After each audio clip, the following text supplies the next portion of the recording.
Hello everyone, this is Andualem Mekonnen from Ethiopia.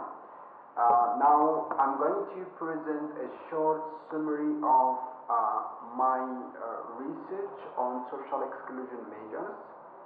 But before starting explaining what I did on social exclusion measures, I would like to express my gratitude and for Roberto Franceschi and this work is dedicated for him, for his contribution on social exclusion.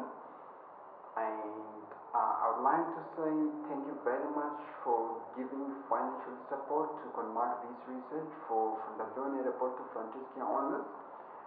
Without this financial support, it was really impossible to do this research. And this was part of my PhD dissertation, of course. And next, I could say that, as we know, social exclusion and extreme poverty is considered as a violation of human rights, and there should be efforts that has to be done to reduce social exclusion. And one of the methods is promoting social inclusion policies. But to promote social inclusion policies, what we need to do is that we need to measure social exclusions. But measuring social exclusion is not an easy task. So we have measurability problem. Measuring problem is one of the great challenging tasks. So in my papers, I suggest different methods of measuring social exclusions. These are preference-based, single sensory, and happiness. To summarize those three papers, the first one is on preference. So preference-based MAPI measure, multidimensional poverty index measure. Let's define what multidimensional poverty index means first. Multidimensional poverty index means creating a holistic index that comprises of the deprivation in different life dimensions like health, education, standard of living, and blah blah. Democracy, waiting include. So an index or a measure that comprises of different life dimensions is called the multidimensional poverty. So on this paper, what I would like to show is that the use of preference, it can be an observed preference using different domains, which includes deprivation, easiness, what is importance, and happiness. Using these four domains, I try to create a holistic weighting scheme that could help us to measure social exclusions and poverty. I almost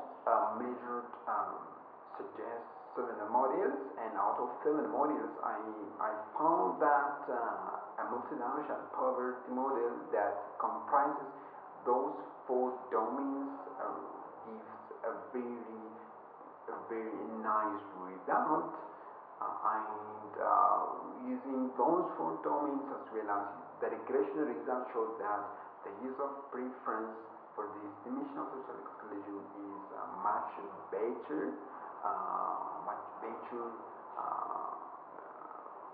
compared to an objective measures. The second paper is on the single sensory multidimensional poverty measure. As we know that when you are estimating multidimensional poverty, we have a 2 stages. The first stage is identification of deprivation, and the second one is identification of poor. I try to use only the last stage, that means a single sensory.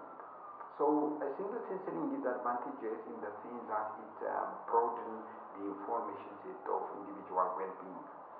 And the estimation results show that the use of a single sense ring gives or increases the number of people who are excluded from the society than the use of a double sensory method. The last one is happiness as a measure of social exclusion. I used the 3 stages of estimation. The first stage is the estimation of happiness regression, and the second one is calculating happiness score index, and the last one is measuring social inclusion or exclusion. The result of my findings show that there is a high correlation between poverty and these social inclusions.